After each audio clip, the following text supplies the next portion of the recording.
अगर ये सपना नहीं तो क्या है?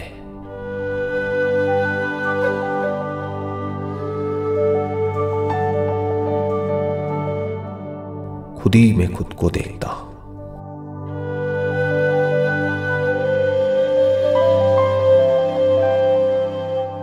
लेकिन फिर भी कभी खुद में खुद को नहीं देख पाता। अगर ये मजाक नहीं तो क्या है? सपने में भी सपनों की दुनिया में रहता हूं और उन सारे सपनों के सच होने के सपने में जीता हूं।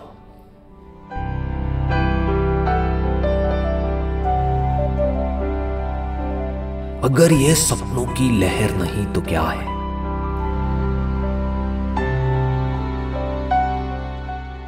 खुद से ही खुद को बनाकर, खुद ही से खुद को मिटाकर खुद ही मैं मिल जाता हूं। अगर ये खुद से खुद की लड़ाई नहीं तो क्या है?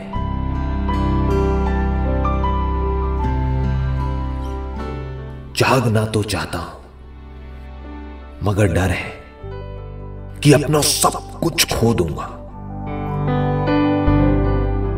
अब करूं तो क्या करूं? इसमें भी कोई शक नहीं कि खुद को खोकर मैं खुद को पालूंगा।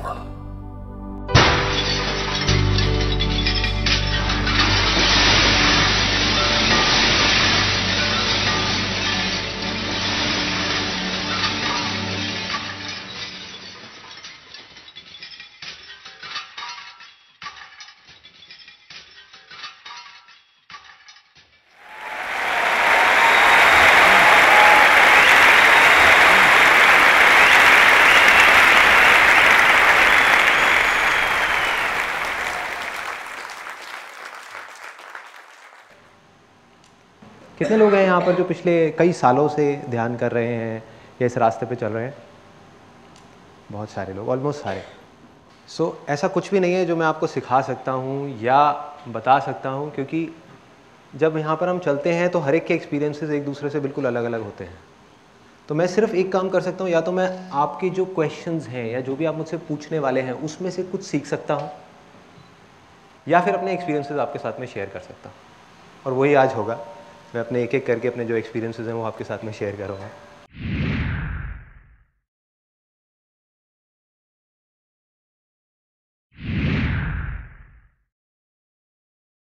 मैं अभी फिजियोथेरेपी के एक डॉक्टर के पास में जा रहा था, थोड़ा सा पेन हुआ था। मेरे बहुत अच्छे फ्रेंड है, तो वो एक बड़ा सिंपल सा उन्होंने मेरे से क्वेश्चन पूछा और मुझे हंसी आ गई। कहते कि यार रामायण में एक बात बताओ, लक्ष्मण ने उसकी सूर्पणखा की नाक काट दी। कहते अगर आज के टाइम में किया होता तो जेल में होता। अपनी जगह बिल्कुल ठीक है कि उसने किया तो गलत ही, और फिर कह रहे हैं कि रावण की गलती है। रावण ने क्या गलती करी? सीता को हाथ तक नहीं लगाया, तो रावण कहाँ गलत है? गलत तो ये है कि भाई हाथ नहीं उठाना चाहिए था ना, बात कर लेते, हाथ क्यों उठाया? ऐसे ही आप रामायण में जाओ, महाभारत में जाओ, यहां जाओ, वहां जाओ, जहां भी जाओगे आपको कॉन्फ्लिक्ट्स नजर आएंगे। बहुत तरीके के कॉन्फ्लिक्ट्स नजर आएंगे कि एक तरफ ये कहा जा रहा है, दूसरी तरफ ये कहा जा रहा है। ये कॉन्फ्लिक्ट्स क्यों है? क्योंकि ये कहानियां हैं, ये कहानियां हैं, और इन कहानियों में हम मतलब ढूंढने की कोशिश कर रहे हैं। लेकिन हम मतलब ढूंढने की कोशिश कर रहे हैं उसको लिटरली देख करके। कहानी के फॉर्म में एक बहुत बड़े मैसेज को प्रिजर्व किया हुआ है। उस कहानी को जब आप अनफोल्ड करेंगे तो अंदर से एक मैसेज निकल करके आएगा, उस मैसेज को पकड़ना है। इन ग्रंथों के डीप में अगर आपको जाना है तो पहले खुद को जानना होगा, उसके बिना कहानी समझ नहीं आएगी। एक एक बात जो रामायण में है, जो महाभारत में है, या बाइबल में है, या कुरान में है, वो सच है। देखने का नजरिया अलग अलग है। एक नजर से हम देखेंगे वही चीज हमको गलत लगेगी, एक नजर से देखेंगे हमको सही लगेगी, लेकिन है वो सब सच, झूठ नहीं है। किस स्तर पे है वो जब आप अंदर जाओगे धीरे धीरे समझ आएगा कि राम है क्या, हनुमान क्या है, उसको वायुपुत्र क्यों बोला गया है, मेडिटेशन में ब्रेथ का इतना बड़ा रोल क्यों बताया गया है। जब ब्रेथ लंका में जाती है, ये लंका क्या यही तो नहीं है कहीं, ये शरीर जो सोने की लंका है, सीता जो है वो कहीं हमारी कुंडलिनी शक्ति तो नहीं है जो रिसाइड कर रही है। और जब हनुमान लंका में पहुंचता है तो लंका में आग क्यों लगती है। जब ब्रेथ हमारी पूरी बॉडी को जलाती है तो तप क्यों बोलते हैं उसको, ये क्यों बोलते हैं कि शरीर को तपाना पड़ेगा। और तपाने से क्या होता है, ये शरीर कहां जाता है, बाण यहीं क्यों लगना चाहिए रावण के, कहीं और क्यों नहीं। यहां पर ऐसा क्या है, इस चक्र में ऐसा क्या है, कहीं ये अग्नि का चक्र तो नहीं है, कहीं अग्नि से रूप तो उत्पन्न नहीं होता, कहीं हमारा सारा रूप इसकी वजह से तो नहीं है। अगर यहां बाण लगा तो क्या होगा, राम नाम में ज्यादा ताकत है या राम में ज्यादा ताकत है। रामायण में अगर आप ध्यान से देखोगे एक बड़ा मजेदार इंसिडेंट है, उससे आपकी पूरी रामायण ढह जाएगी पानी की तरह। वो क्या है, लोगों ने भगवान बना दिया राम को, जबकि उस पूरी रामायण में भगवान कुछ और है। भगवान राम का नाम है, ना कि वो इंसान है जिसकी बात की जा रही है। Getting my point. एक बार उसका एक छोटा सा किस्सा है, जब जा करके वो पत्थर फेंक रहे होते हैं राम राम लिख करके, उसमें राम भगवान खुद जा करके एक पत्थर को उठा करके फेंकते हैं समुद्र में और वो डूब जाता है। क्या मतलब है, राम नहीं है, राम नाम नहीं है।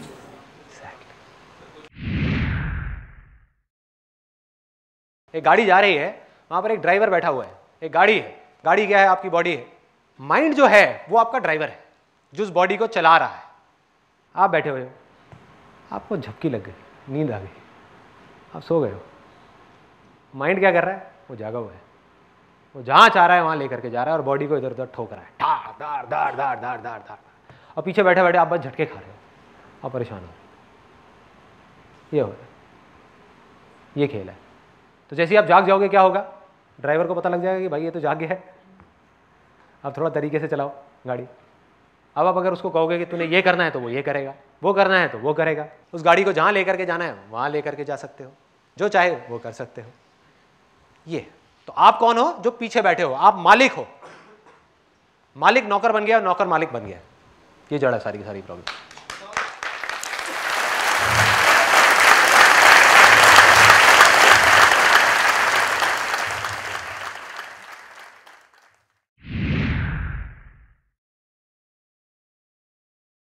सवाल एक्चुअल में ये है कि सबसे पहले तो कि स्पिरिचुअलिटी है क्या।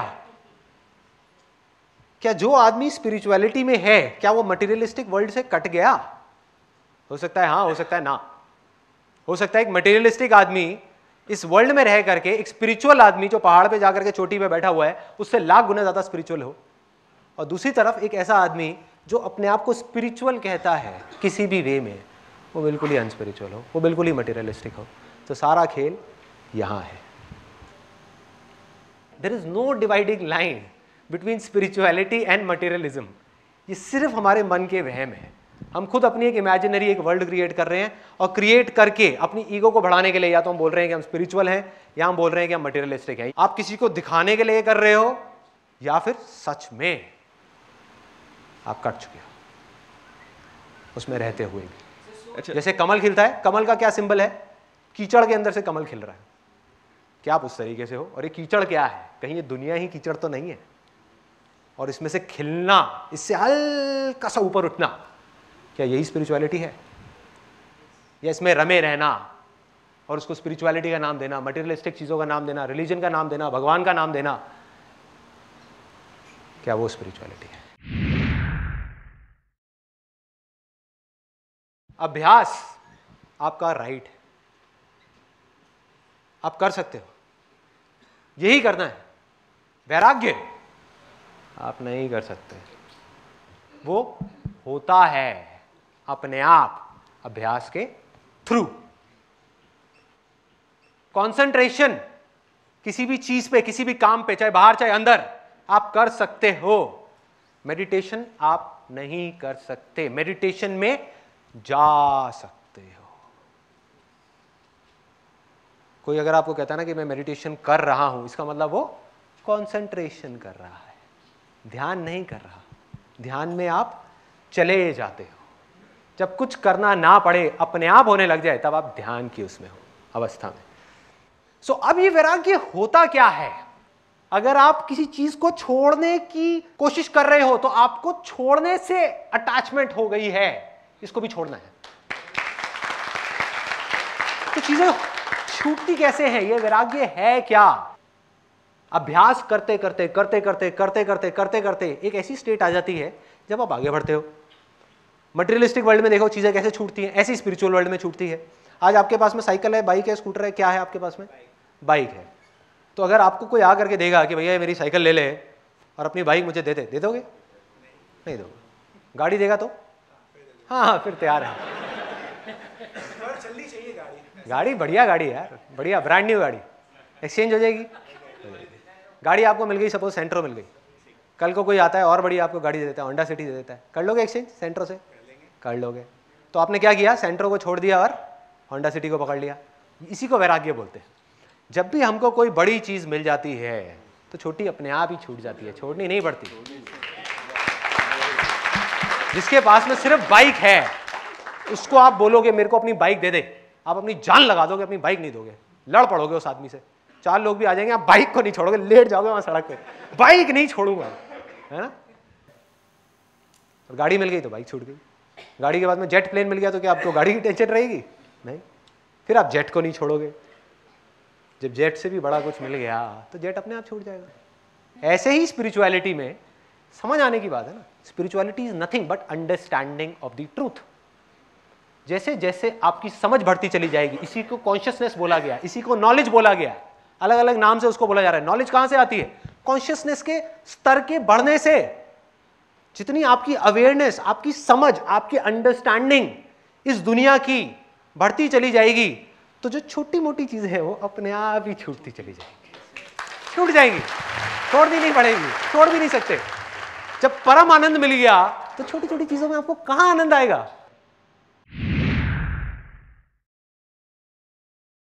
जब भी आपका मन शांत होगा कुछ भी करने से, वो अच्छे कर्म है।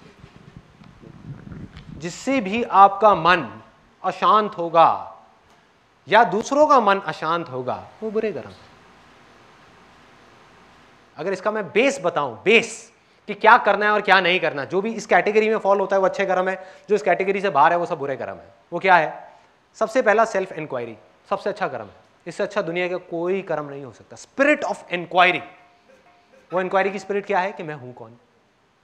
इससे अच्छा कर्म दुनिया में और कोई नहीं है, हो ही नहीं सकता, क्योंकि ये आपको अंदर लेकर के जा रहा है, बाकी सारे विचार आपको बाहर लेकर के जा रहे हैं। तो कितने लोगों के अंदर ये सवाल उठाए कि मैं कौन हूं, कहां से आया हूं, कहां जाने वाला हूं। इससे अच्छा कोई कर्म नहीं है इस दुनिया में। इसको पकड़ करके रखो। जब तक ये सवाल आपके अंदर है आप अच्छे कर्म कर रहे हो। जिस दिन ये सवाल आपके अंदर से निकल गया आप बुराई के रास्ते पे अपने आप ही चल पड़ोगे। चलोगे नहीं, चलने लग जाओगे। दूसरा क्या है? Self control. जो करने से आपका सेल्फ कंट्रोल बढ़ रहा है, किसके ऊपर? अपनी 10 इंद्रियों के ऊपर। जो हमारी 5 ज्ञानेंद्रियां हैं, 5 कर्मेंद्रियां हैं और एक एकदश इंद्रिय जिसको बोला गया माइंड।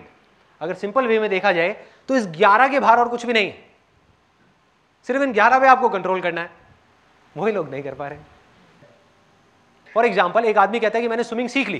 कहां सीखी? पानी के बाहर। पानी के बाहर। तब पता लगेगा उसको स्विमिंग आती है नहीं जब वो पानी के अंदर जाएगा। तो जब वो इंद्रियां आपके ऊपर हावी होती हैं तब उस समय आपको अपनी विल पावर को, अपनी इच्छा शक्ति, जो इच्छा शक्ति किसकी है? उसी की है, अंदर जो है उसकी इच्छा शक्ति को लेकर के सामने आना है। और उस समय धीरे धीरे अगर आपका अपने ऊपर कंट्रोल आता चला गया, एक ऐसी स्टेट आ जाएगी जब आपको कंट्रोल करना नहीं पड़ेगा। ये सब 10 की 10 इंद्रियां आपके कंट्रोल में होंगी। चाहोगे तो करोगे, चाहोगे तो नहीं करोगे। चाहोगे तो यहां से कुछ आएगा, चाहोगे तो नहीं आएगा। और एंड में जो 11वीं इंद्री बच जाएगी, जो सबसे ज्यादा पावरफुल है, वो है माइंड। धीरे धीरे जब ये 10 इंद्रियां हटेंगी उसके बाद में जब ये माइंड आएगा आपके सामने निकल करके, विच इज वेरी पावरफुल, बहुत पावरफुल है, क्योंकि आपकी सारी पावर्स इस माइंड के अंदर है, सारी पावर्स। और इसके युद्ध को, इस माइंड के साथ के युद्ध को बोला गया है रामायण और महाभारत। इस युद्ध की बात है। ये कुरुक्षेत्र है ना, ये बॉडी ही कुरुक्षेत्र है। यही सोने की लंका है, इसको जलाना है, इसी के अंदर युद्ध होने हैं, तरह तरह के युद्ध होने हैं। अब उस युद्ध को कैसे लड़ना है, यही अभ्यास है, यही स्पिरिचुअलिटी। और इस युद्ध को लड़ करके कैसे जीतना है। जब आप जीत जाओगे तो धर्म की स्थापना अपने आप हो जाएगी, करनी नहीं पड़ेगी, उसी को धर्म बोलते हैं। तब तक, जब तक कि आप नहीं जीतते उस युद्ध को, तब तक सब इमेजिनेशन है, इमेजिनेशन है। अधर्म में हम धर्म की बात करते चले जाएंगे और कहेंगे हम धर्मात्मा है। अरे ना भाई ना। करीबन 1 साल पहले मैं धर्मशाला गया था और वहाँ जा करके एक पहाड़ है जहाँ पर कोई गाड़ी नहीं जा सकती, वहाँ से 20 मिनट पैदल चल के जाना होता है। और वहाँ पे जा करके एक होटल बना हुआ है, वहाँ पर अपनी सांसों की भी आवाज़ शोर सुनाई देती है। तो मैं 10 दिन तक वहीं था और मैं बैठा हुआ बाहर ध्यान करने के लिए। शाम को करने बैठा था करीबन 4-5 बजे और 7-8 बज गए, 9 बज गए, मुझे नहीं पता क्या टाइम हो रहा था, रात हो गई थी। और रात होते होते वहाँ पर बहुत तेज़ मेरे कानों के अंदर एक झिंगुर की आवाज़ सुनाई देने लगी। झिंगुर पता है सबको क्या होता है, जंगल में नहीं होता वो गर्र करके वो आवाज़ें आती हैं। उस आवाज़ को मैंने देखना शुरू किया। देखना मतलब मन की आंखों से देखना, एक आंख से देखना, जिसमें एक आंख से देखने की बात करी गई है ना, एक आंख से देखना, उसको देखना शुरू किया बंद आंखों से। जब उसको देखा तो वो एक आवाज़ नहीं थी, वो 2 आवाज़ें थी। 2 के बाद में और दिखी, फिर और दिखी, फिर और दिखी, उसके अंदर कई आवाज़ें थी। उस एक झिंगुर की आवाज़ में बहुत सारी आवाज़ें थी। उस आवाज़ को तोड़ा तो समझ आया कि ये एक आवाज़ नहीं है, एक लग रही थी, एक नहीं है, उसके अंदर बहुत सारी आवाज़ें हैं। जैसे एक वीडियो देखते हैं, वीडियो में 1 सेकंड में 25 फ्रेम निकल जाते हैं, 25 स्टिल फोटोग्राफ्स निकलती है। देखने में क्या लगता है कि मैंने 1 सेकंड देखा, जबकि 25 फ्रेम निकल गए। सोचो अगर उसको स्लो मोशन में कर दिया जाए तो आपको समझ आएगा कि ये हो क्या रहा है, फिल्म चल कैसी रही है। तो जैसा आप फिल्म के बारे में सोच रहे हो और जो फिल्म है उसमें फ़र्क आता चला जाएगा। ऐसे ही आवाज़ में है, ऐसे ही हर चीज़ में है, ऐसे ही स्मेल में है, हर चीज़ में है। जो भी हमारी इंद्रियां हैं, जो हम सोच रहे होते हैं, जैसा हमको दिख रहा होता है वो कुछ और होता है, रियलिटी कुछ और होती है। ये हमारी माइंड की परसेप्शन होती है जो उसको इंटरप्रेट करके उस साउंड को देती है। जैसे ही मेरा ध्यान उस आवाज़ पे जा रहा था, वो एक्सपैंड करती चली जा रही थी, बढ़ती चली जा रही थी। ध्यान हटा, वहां से दूसरी आवाज़ की तरफ आया जो बेस था, जिस आवाज़ के ऊपर ही आवाज़ टिकी हुई थी, तो आवाज़ गायब। गायब कहां से आई, कहां गई, पता नहीं। तो जब तक मैं देख रहा था बहुत सारी आवाजें थी, जो आवाजें एक उस आवाज में से निकल करके आ रही थी, उसी में से आई, उसी में से गई, उसी में से आई, उसी में से गई। उसको भी देखना बंद किया तो मैं भी नहीं था, कुछ नहीं था, कुछ नहीं। तो इस एक्सपीरियंस से मुझे क्या समझ आया, ये चीज हो गई। और कई बार क्या होता है कि वो चीज हो जाती है, यहीं पे सेल्फ इंक्वायरी का बहुत बड़ा रोल आता है। जो मैंने आपको कहा ना, सेल्फ इंक्वायरी, हर चीज को समझना है, सिर्फ एक्सपीरियंस नहीं करना, उसको समझना भी है कि क्या है, क्यों है, कैसे है, क्या हो रहा है, कैसे हो रहा है। तो उस समय नहीं समझ आया, उस समय तो बस ये एक्सपीरियंस रजिस्टर हो गया। लेकिन जब बाद में इसके बारे में मैंने समझने की कोशिश करी तो मेरे को 2 चीजें मोटी मोटी समझ में आई। एक ये कि जब भी हम अपना ध्यान किसी भी चीज की तरफ लगा देते हैं, चाहे वो आवाज हो, चाहे वो लाइट हो, चाहे वो कुछ भी हो, वो एक्सपैंड करने लग जाती है, वो बढ़ने लग जाती है। दूसरी चीज जो समझ आई कि वो आवाज थी, मुझे लगता क्या था कि वो आवाज है, इसलिए मैं उस आवाज को सुन रहा हूं। जबकि सच्चाई क्या थी कि मैं सुन रहा था, इसलिए वो आवाज थी।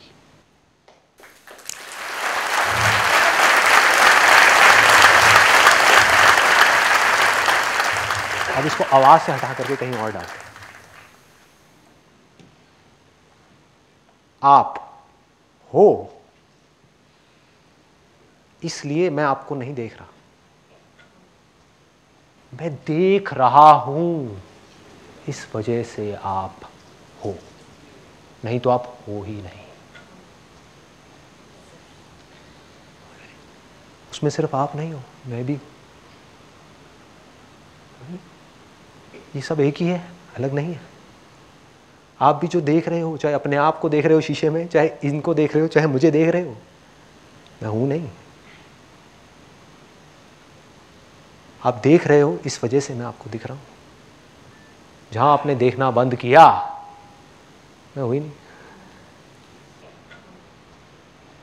ये हो गया जो मैं अपने एक्सपीरियंस के बेस पे आपको बता रहा था। प्रैक्टिकली समझना है कैसे होता है, साइंटिफिकली समझना है कैसे होता है, क्वांटम फिजिक्स को स्टडी करना शुरू कर दो। क्वांटम फिजिक्स के बारे में किसी ने सुना है? साइंस है, कोई स्पिरिचुअलिटी नहीं है, कोई थियोरेटिकल बातें नहीं है। यही जो बात मैं आपको बोल रहा हूं, ऑब्जर्वर इफेक्ट बोलते हैं इसको। जब कोई देख रहा है तो मैटर है, ये मैटर है। नहीं देख रहा है तो सिर्फ वेव्स है, ऊर्जा है जो बह रही है। देखने से सब चीजें मटेरियलाइज होती चली जा रही है, बनती चली जा रही है। तो मैं आपको देख कहां रहा हूं और कौन देख रहा है? क्या आप सच में हो या मेरी सिर्फ एक इमेजिनेशन हो? इसको मैं एक सिंपल एग्जाम्पल के थ्रू, सिंपल, जिसको कोई छोटे से छोटा बच्चा भी समझ सके और बड़े से बड़ा आदमी भी समझ सके, किसी भी स्टेट में हो वो मेडिटेशन में, बिगिनर लेवल पे है या बहुत एडवांस लेवल पे है, वो समझ जाएगा, कोई भी समझ सकता है। इसके लिए मुझे एक वॉलंटियर चाहिए जो यहां पर आना चाहे। एनीबडी? आप आंखें बंद कर लीजिए। अब ना जो मैं कहूंगा उसको आपको इमेजिन करते चले जाना है। अब जो मैंने अभी आपको कहा है ना, उसका लाइव आप एक एग्जाम्पल देखने वाले हैं, लाइव एग्जाम्पल अपने सामने कि बेसिकली क्या होता है, क्या क्या खेल है ये माया है क्या, कर्म क्या है, धर्म क्या है, मोक्ष क्या है, मुक्ति क्या है, जन्म क्या है, मरण क्या है, लाइफ क्या है, डेथ क्या है, आफ्टर डेथ क्या है, बिफोर लाइफ क्या है, वो सब कुछ है इसके अंदर। अगले 10 मिनट के अंदर अंदर सब क्लियर होता चला जाए। अब ये मत समझना मैं इनको हवा में उड़ाने वाला हूँ। जादू नहीं है भाई। आप में से कितने लोग सपने देखते हैं रात को सोते समय? सब देखते हैं। जब आप सपना देख रहे होते हैं तो सपना सच लग रहा होता है या झूठ लग रहा होता है? सच लग रहा होता है। सपने कैसे आते हैं ये देखना है अपने को। कोई ना कोई अंदर डिजायर होता है तभी सपना आ रहा है। बहुत बार आप देखेंगे जो सपना है वो हमारे किसी ना किसी डिजायर से रिलेटेड ही आता है। जो आप रियलिटी में नहीं कर पा रहे हो उसको सपने में करने की कोशिश कर रहे हो। होता है ऐसा? सबके साथ होता है। कई बार एब्स्ट्रैक्ट सा कोई सपना आता है, इसका मतलब वो डिजायर तो है लेकिन आपको पता ही नहीं है कि आपके कितनी गहराई में जाकर के वो डिजायर है जिसकी वजह से वो सपना आ रहा है। बिना कामना के सपना नहीं आ सकता। अब ये सपने में है और इन्होंने क्या किया, अपने माइंड में ही इमेजिनेशन बना ली कि मैं एक लड़का हूं और बिल्कुल वैसा ही जैसा कि ये बनना चाहती है, जिसकी बॉडी बहुत स्ट्रांग है, बिल्कुल एब्स वैब्स ये वो और बिल्कुल फिट, फिजिकली फिट, और एक बोट के ऊपर समुद्र के बीच में जा रही हूं मैं, ऐसे खड़ी हुई हूं और हवा चल रही है सामने से।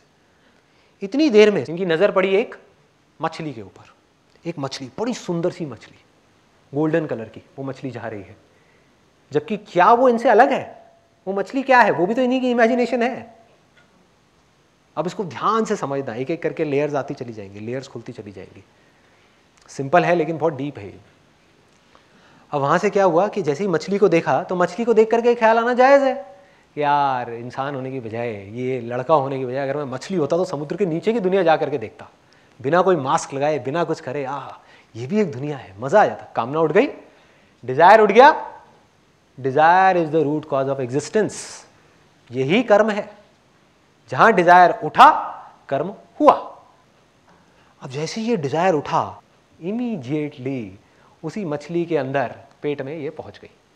और सपने में टाइम और स्पेस नाम की कोई चीज नहीं है। जो हमारी रियल लाइफ में चीजें 50 साल में होती हैं वो सपने में 50 सेकंड में हो जाती है। तो क्या हुआ, इमीडिएटली इनके अंदर वो आया, उसके अंदर पेट में वो पहुंची और वहां से वो निकली और फटाफट से बड़ी हुई और तैर रही है। अब ये क्या बन गई? मछली। अब उस लड़के को भूल गई। अब ये मछली है और मछली की दुनिया देख रही है। मछली की नजर से दुनिया को देख रही है, चाहे उस लड़के को देख रही है, चाहे समुद्र के अंदर देख रही है, चाहे यहां, चाहे वहां, चाहे यहां, वहां वहां वहां।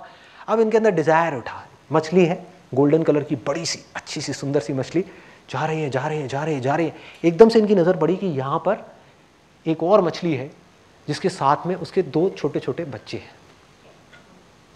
और उसने कहा कि यार काश मेरे भी 2 बच्चे होते। बड़ा सिंपल सा डिजायर है, उठेगा ये? अगर सपने की आप गहराई में जाओगे, ऐसे तो सपने बनते हैं, बस ये है कि हम उसको देखते नहीं है, हमें पता नहीं लग रहा होता कैसे बन रहे हैं। मैं आपको चेन बता रहा हूं कि कैसे बनते हैं, कैसे बनते हैं। एक सपने में से एक सपना बना जहां पर ये लड़का है, वहां पर से एक सपना बना जहां पर ये मछली है, और मछलियों को और उनके बच्चों को, उसकी फैमिली को देख करके इनके अंदर एक और डिजायर उठा कि मेरी भी फैमिली होनी चाहिए। जैसे ये डिजायर उठा, उनके अंदर से मछलियां बाहर आ गई। अब ये भी 2 मछलियों के साथ में तैर रही है, और क्या बोला इन्होंने कि ये दोनों मछलियां, ये जो दोनों हैं, ये मेरी है, बाकी कोई मेरा नहीं है। इस मछली के लिए ये वाली, क्योंकि वो पीछे का सब भूल चुकी है, उसके लिए आज की जो रियलिटी है वो क्या है, सपने के अंदर, इस लेयर के अंदर, कि ये जो दो बच्चे हैं ये मेरे हैं, जबकि सब कुछ ही इनका है। समझ गए क्या हो रहा है? वो लड़का भी यही है, मछली भी यही है, सब कुछ यही है। अब एक दिन एक शिकारी आया और उसने आ करके कांटा फेंका, और कांटा जा करके, ये तो बड़ी थी, ये तो बच गई, इन्होंने देखा एकदम से, लेकिन जो बच्चा है जिससे आपको इतना प्यार है, जिसके साथ पता नहीं कब तक आप खेलते रहे, और बड़ा जबरदस्त अटैचमेंट है, क्योंकि उस अटैचमेंट को आप अपने माइंड के लेवल पे, बॉडी के लेवल पे फील कर चुके हो, बहुत अच्छे तरीके से आप फील कर चुके हो। और जैसे ही उसके गले में कांटा पड़ा, वो छटपटाने लगा।